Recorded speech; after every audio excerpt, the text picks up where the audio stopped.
Good morning, dear students. Today we can study about extremophils and also about archaea. First of all, we can study about this extremophils. Extremophils, they are a group of bacteria that are able to live in extreme harsh environmental conditions where other bacteria were inadaptable to grow. So they prefer some extreme conditions like high temperature or extreme low temperature or elevated salt concentration or highly acidic or basic environment or high pressure area like that. So they are called extremophils because of their extreme preference of their living environment, and based on the extreme environment in which they are living, they are categorized into different groups. So categorization of extremophils on the basis of temperature preference. As we all know that temperature is one of the most important physical factor that enables the growth of bacteria, and bacteria, each bacterium is having an ideal temperature range at which it will show its maximum growth characteristics like maximum cell multiplication and ideal growth characters. And on the basis of the optimum temperature range, bacteria can be categorized into four groups. First one is psychrophils, second is mesophil, third is thermophiles, and last one is extreme or hyperthermophiles. So on the basis of temperature preference, we are categorizing bacteria into four different categories. First one is psychrophils or cold loving bacteria. Psychrophils are those bacteria which love to live in extreme low temperature. So their temperature ranges from 0 degrees Celsius to 15 degrees Celsius. And their optimum temperature range is 15 degrees Celsius. That means in 15 degrees Celsius they are showing maximum growth and reproduction, and its maximum temperature is around 20 degrees Celsius. That means in above 20 degrees Celsius, at above 20 degrees Celsius it cannot live. So it can live up to 20 degrees Celsius, and its optimum temperature is around 15 degrees Celsius. And they are usually seen in polar regions or deep sea regions or in cold and temperate regions. Example is Polaromonas vacuolata, which is a common bacterium in the polar regions. And this Polaromonas is having a ideal optimum temperature range just above the freezing point of water.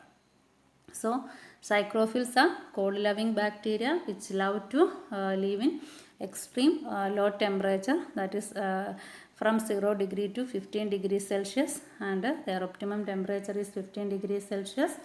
And why we want to know about these psychrophils? What is the significance of these psychrophils? So we have to know that these psychrophils, they are very common in our refrigerator also. So while consuming cold foods, we have to be aware that the cold food is also being rich in bacteria, especially psychrophils. So it is unsafe to eat cold foods without proper heating or boiling. Next is mesophils. Mesophils, they are a group of bacteria that live in a temperature ranges from 20 degree to 40 degrees Celsius.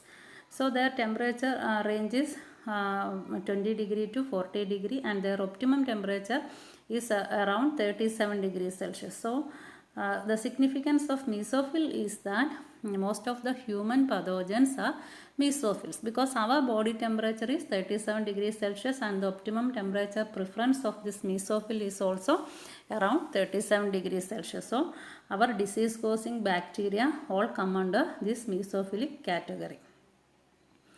Next is thermophils. Thermophils, as the name suggests, they are temperature loving bacteria, and their temperature range is from 40 degree to 60 degrees Celsius, and they have an optimum temperature of 50 to 60 degrees Celsius. And some thermophilic bacteria which is living in this compost heap, they can live up to, they can tolerate a temperature up to 110 degrees Celsius. Okay, so such type of bacteria Mainly methanogens come under that category, and they can tolerate 110 degrees Celsius, and some thermophilic bacteria are common in the hot springs of Yellowstone National Park. So thermophilic bacteria, they can live up to 60 degrees Celsius, and their optimum temperature range is 50 to 60 degrees Celsius. And some thermophilic bacteria can tolerate up to 110 degrees Celsius, and such type of bacteria are responsible for composting process. Then this thermophilic bacteria, it is further classified into obligate thermophiles and facultative thermophiles. Obligate thermophiles, as the name suggests, they are strict thermophiles because they can only live above 40 degrees Celsius. So they cannot live below 40 degrees Celsius. So they require a high temperature for their growth. Facultative thermophile means they can tolerate both low and high temperature of 40 degrees Celsius. So they can live below as well as above 40 degrees Celsius. So they are called facultative thermophilic bacteria. Then the last category is extreme or hyperthermophilic bacteria. This extreme or hyperthermophilic bacteria, they can live above a temperature of 60 degrees Celsius. So they are extreme thermophiles. And most of the archaea come under this extreme or hyperthermophilic bacteria, and they can live above 60 degrees Celsius. And a common example is Pyrococcus furiosus. It can live up to 110 degrees Celsius, and it is common in deep sea hydrothermal vents. And there is another peculiarity for this Pyrococcus furiosus. It is very common in biotechnological field. PFU enzyme, that is isolated from this Pyrococcus furiosus, is being used in the PCR technology because it can withstand 110 degrees Celsius. As we know that PCR, this denaturation step, we are applying a temperature around 98 degrees Celsius. So along with this Thermus aquaticus, we are employing this Pyrococcus furiosus, which is an archaea, the enzyme isolated from Pyrococcus furiosus in PCR technology. Then thermophilic archaea, they are considered as the most primitive of all living organisms, and they are having some evolutionary significance also. We come to this point later in this section itself. Why is the knowledge of optimum growth temperature important? Why do we know about the temperature preferences of different groups of bacteria? We know that bacteria, they are highly helpful to man in fermentation process for the production of acid, alcohol, solvents, etc. So we have to culture those sort of bacteria in large scale in the laboratory. So for that purpose, we have to know the optimum growth temperature of these useful bacteria. So that is the first purpose for knowing this optimum temperature range of various useful bacteria. And second one is that many of the pathogens, as we said that they are mesophils, so we have to avoid them in order to avoid some contagious disease spread during the surgery and other treatment purposes. So we have to standardize a sterilization procedure for killing those sort of harmful pathogens. So for that purpose, we have to know the temperature preferences of these harmful pathogens. And lastly, we have to preserve some vaccines and food materials. We know that so many contaminating bacteria are there which cause spoilage of food materials as well as vaccines. So in order to avoid them, we have to know their temperature preferences.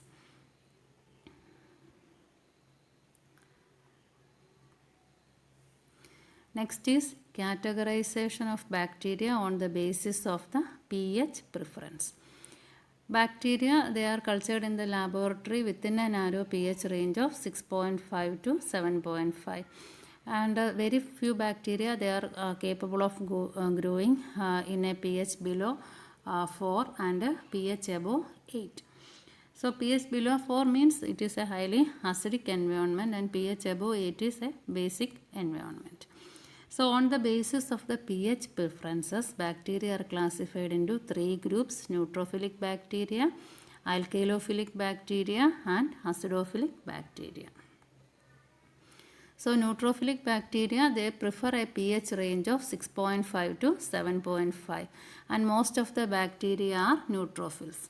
And alkalophilic bacteria are those bacteria which lives in a pH above 8, and they live in environment having high concentration of carbonates and hydroxides.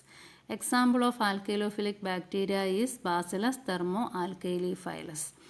And acidophilic bacteria are those bacteria which grow in acidic environment where the pH is below 5.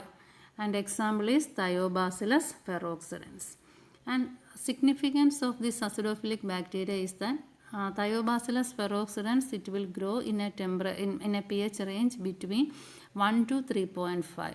So it is otherwise known as sulfur eating bacteria, and it is capable of producing sulfuric acid as a waste product. So Thiobacillus ferroxidens, it can produce sulfuric acid, and it can tolerate a pH range from 1 to 3.5. And Thiobacillus ferroxidens, it is used in ore extracting, that is, it is used for extracting ores of metals, that is, as the name suggests, Thiobacillus.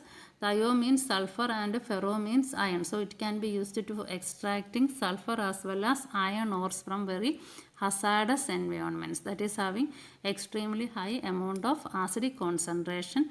In such environment we can employ these Thiobacillus ferroxidens for extracting metal ores. And another bacteria, that is Helicobacter pylori, it is also preferring an acidic environment, and it is living inside our stomach where there is a highly acidic environment. And this bacteria, it is a harmful bacteria because it is causing stomach ulcers and cancers. So Helicobacter pylori is also an acidophilic bacteria, and the significance is that it is an inhabitant of our stomach, and it is capable of causing ulcers and cancers. So categorization on the basis of pH preference is over. Next is categorization on the basis of salt concentration. So most of the bacteria, it requires a minimum salt for their growth, and they always maintain an aqueous environment with sufficient amount of salt, that is about 8 to 9 grams salt per liter water for their normal growth. But certain group of bacteria, they require extremely high salt concentration for their growth. And such bacteria, they are called halophilic bacteria, or they are sometimes called as osmophilic bacteria. So they require a high amount of salt for their normal growth.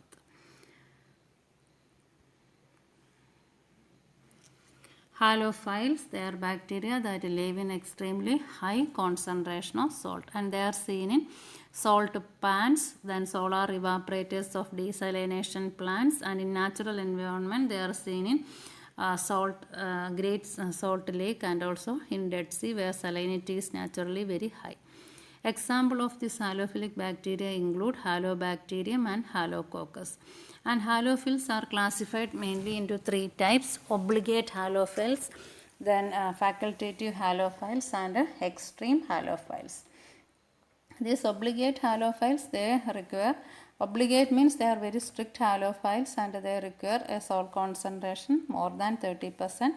Facultative halophiles, they can tolerate a salt of 15% salt concentration, and then extreme halophiles, they are adapted to live in environment with extreme salt concentration. They can their optimum temperature, optimum salt concentration is 20 to 30%, but they can even tolerate a salt percentage more than 30%. So they are mostly seen in Dead Sea, and they are also found in salty pickles where other bacteria cannot live, and they can spoil such type of pickles. So most of these halophiles come under the domain Archaea.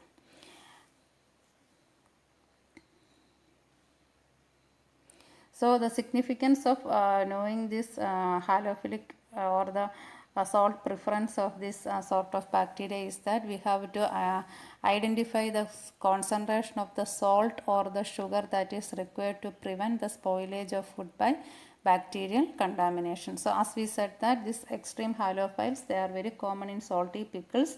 We can avoid these bacteria by knowing their salt preference. So if we are able to know that their salt preference will be around 50%, then we can add more than 50% salt to avoid them, and then and thus the spoilage of these pickles or other salty or sugary food materials can be prevented. Next is categorization of bacteria on the basis of oxygen requirement. Oxygen, as we know, it is one of the primary requirement of every living organism. But bacteria, they are capable of living in presence and in absence of oxygen. So on the basis of their oxygen requirement, bacteria are mainly classified into three groups. First one is obligate aerobe, second is facultative anaerobe, and third is obligate anaerobe. So this obligate aerobe, it is otherwise known as aerophilic bacteria. Obligate means strict aerobe. That means they require oxygen. So they are otherwise known as aerophilic microbe. Facultative anaerobe means they can live in both presence and absence of oxygen. So that is the meaning of facultative. So they are called microaerophilic microbes. And last one is obligatory anaerobe. That means they are strict anaerobe. They cannot live in presence of oxygen. So they are called extreme anaerobe or anaerophilic microbe. Anaerophilic means anaerobic condition loving microbes.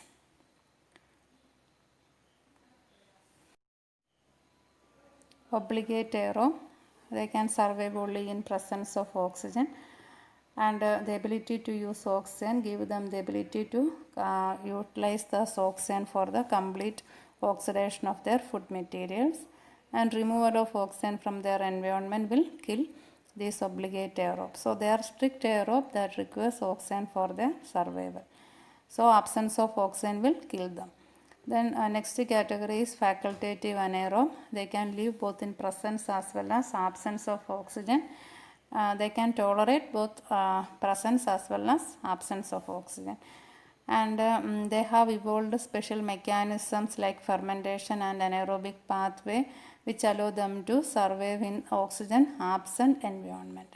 Example is Escherichia coli. So facultative anaerobe, they can live both in presence as well as absence of oxygen, and in absence of oxygen they have special mechanisms like fermentation which helps them to utilize their food resources, or they, which help them to oxidize their food resources without oxygen. Next is obligatory anaerobe or extreme anaerobe. As the name suggests, they are strict anaerobe. Presence of oxygen will kill them. They can live only in the absence of oxygen. Example is Clostridium species. So that is all about the extremophils. Now we can focus on RK. Carl Weiss proposed the three-domain system of classification, and based on that he classified the entire organisms, living organisms, into three domain RK, domain Eubacteria, and domain Eukarya. So domain RK represent primitive group of bacteria that is capable of living in extreme conditions. So they are prokaryotic organisms, but they differ from bacteria in that these RK, they are capable of thriving in extreme conditions which we have mentioned earlier. So most of the extremophils come in the category RK. So they are different from that of Eubacteria. Eubacteria is the true bacteria. So when we say about bacteria, it is the Eubacteria. RK are primitive group of bacteria that prefer extreme conditions. So nutrition in RK, members of the RK are chemoautotrophs or chemoheterotrophs. None are photosynthetic autotrophs. So there is no representative of photosynthetic autotrophs in archaea. They are either chemoautotrophs or chemoheterotrophs. And their cell structure, they have a cell wall, but the common peptidoglycan material that is present in the bacterial cell wall is absent in archaea. They may be either gram positive or gram negative. And their shape varies from spiral, rod, concave, filamentous or pleomorphic. Pleomorphic means they can attain different shape. Even a single bacterial colony can attain any different shape, that is known as pleomorphic. Then evolutionary significance of archaea. This archaea, they are thermophilic archaea. They are supposed to be considered as the first life form that evolved on the earth. And as we know, the prehistoric earth is having harsh extreme conditions with hot reducing environment, that is without oxygen. It is highly acidic environment. There is no free oxygen and highly extreme temperature. And during that time, the archaea might be the first organism that have evolved in this earth, because they are the only microorganism, or they are the only living organism that is capable of surviving such a harsh extreme condition. So that is the evolutionary significance of archaea. So that is all for today's class. Thank you.